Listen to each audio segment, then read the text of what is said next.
Équilibre d'un signe publicitaire. Une poutre AB uniforme de longueur L égale 2,20 m et de masse M égale 5 kg est montée par une petite charnière sur un mur. La poutre est maintenue en position horizontale par un câble qui fait un angle θ égale 30 degrés. La poutre se porte à un signe de masse M égale 2 kg, suspendu à l'extrémité B. On donne G égale 10 N par kg. Déterminer 1. La tension T dans le câble. 2. Déterminer les caractéristiques de la réaction R exercée par la charnière en A. 1. La tension T dans le câble.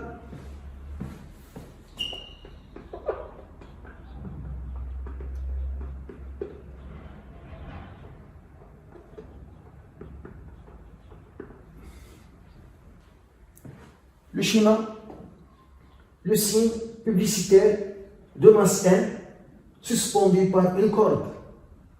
La poutre AB est en équilibre et est soumise à son poids P, à la tension du câble T et à la réaction R exercée par la charnière en A. Et aussi il y a la force F exercée par la corde qui maintient le signe publicitaire.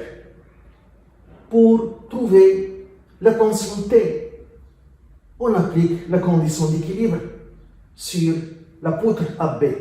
La somme des moments de force appliqués est nulle, car la poutre est en équilibre. On va calculer les moments par rapport à l'axe delta qui passe par A.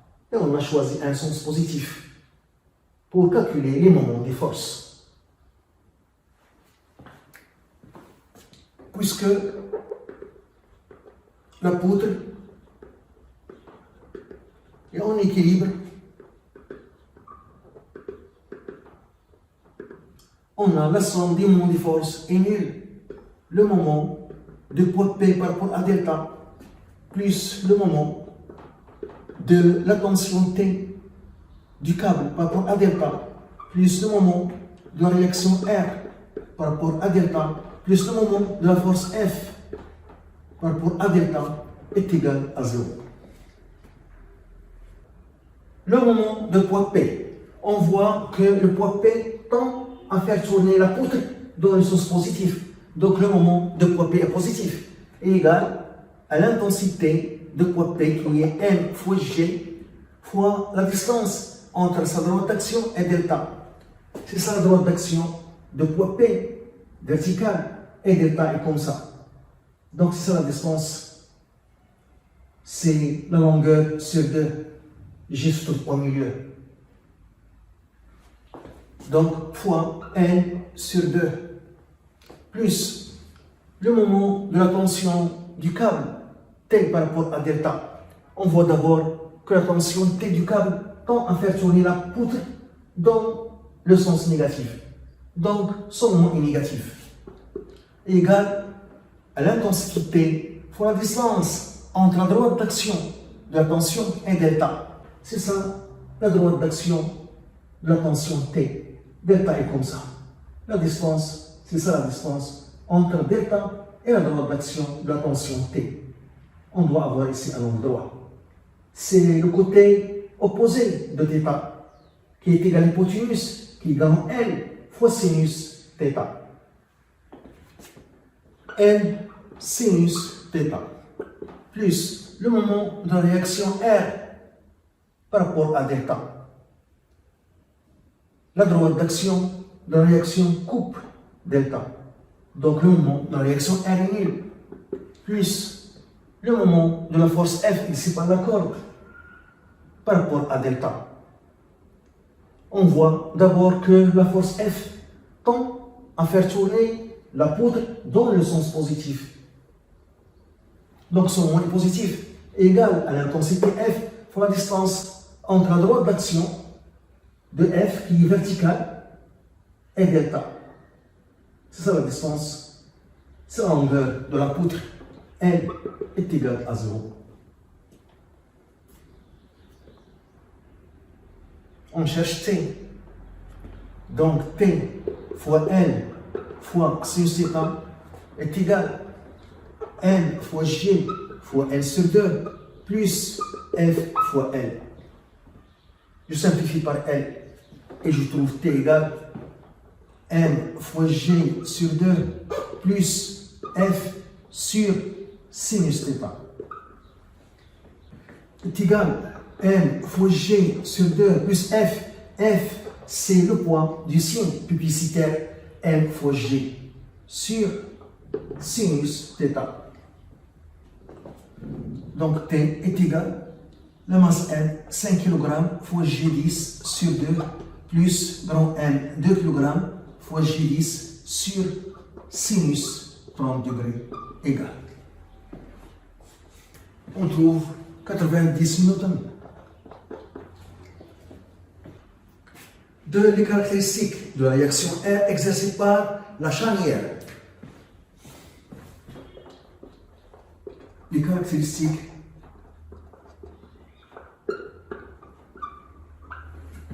de la réaction R exercée par la charnière.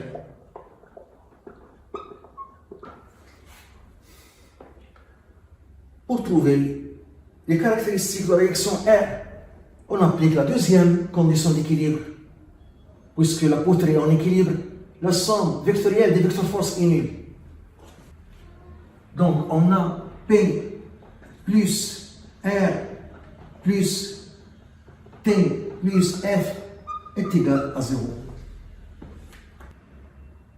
Et on va faire la projection de cette équation vectorielle dans le repère OX ou Y. Par projection.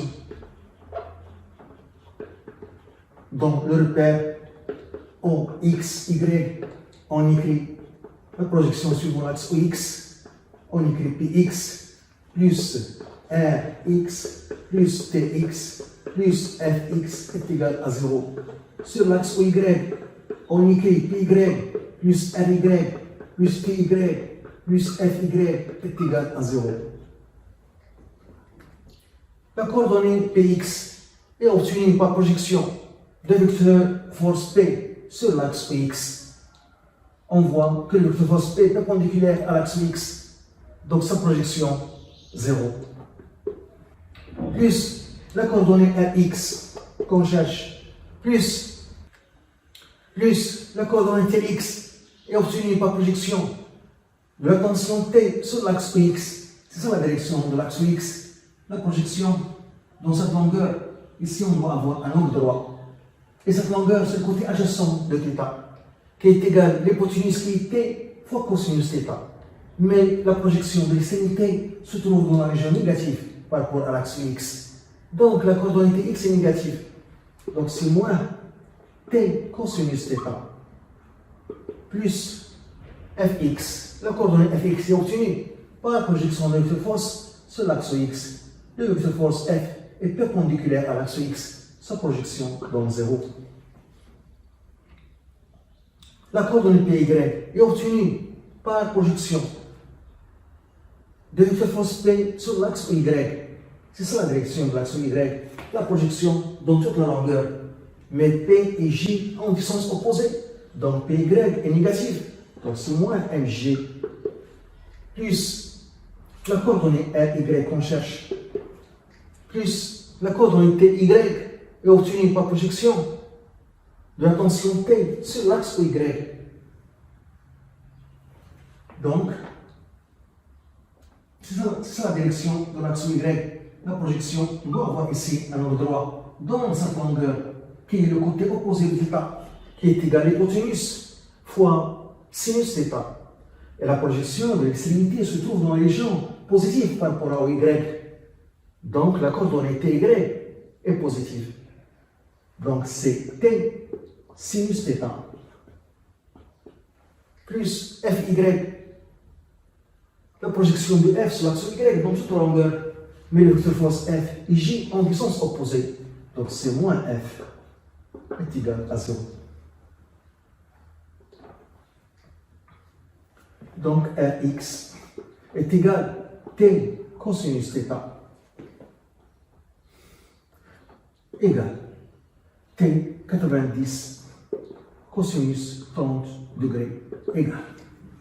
On trouve 77,9 newtons. Ry égale N fois G plus F moins T sinus θ. Application numérique, 5 fois 10 plus F qui est M fois G, grand M fois G, qui est 2 fois 10 moins T 90 fois sinus 30 degrés égale. On trouve 25 newtons. L'intensité de réaction R. R est égal à la racine de Rx au carré plus Ry au carré. Application numérique, Rx 77,9 au carré, Ry 25 au carré.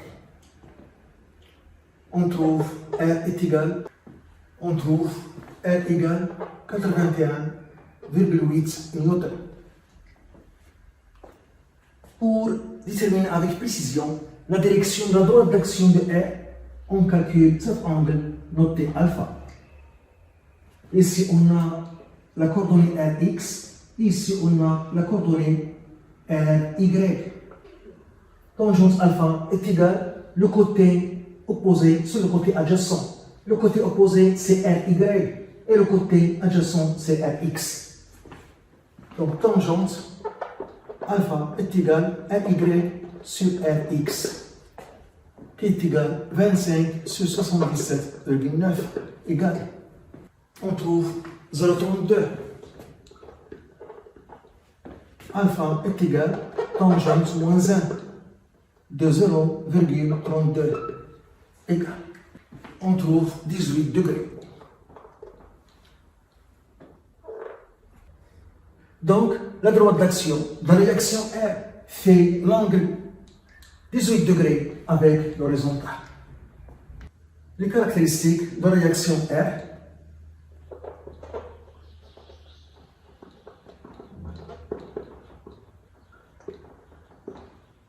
Exercée par la charnière en A. Point d'application.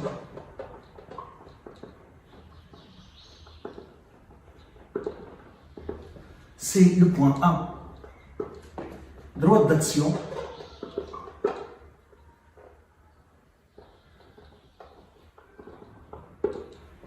C'est la droite qui passe par A et qui forme l'angle de 18 degrés avec l'horizontale. La droite passant par A et forme l'angle alpha égale 18 degrés avec l'horizontale.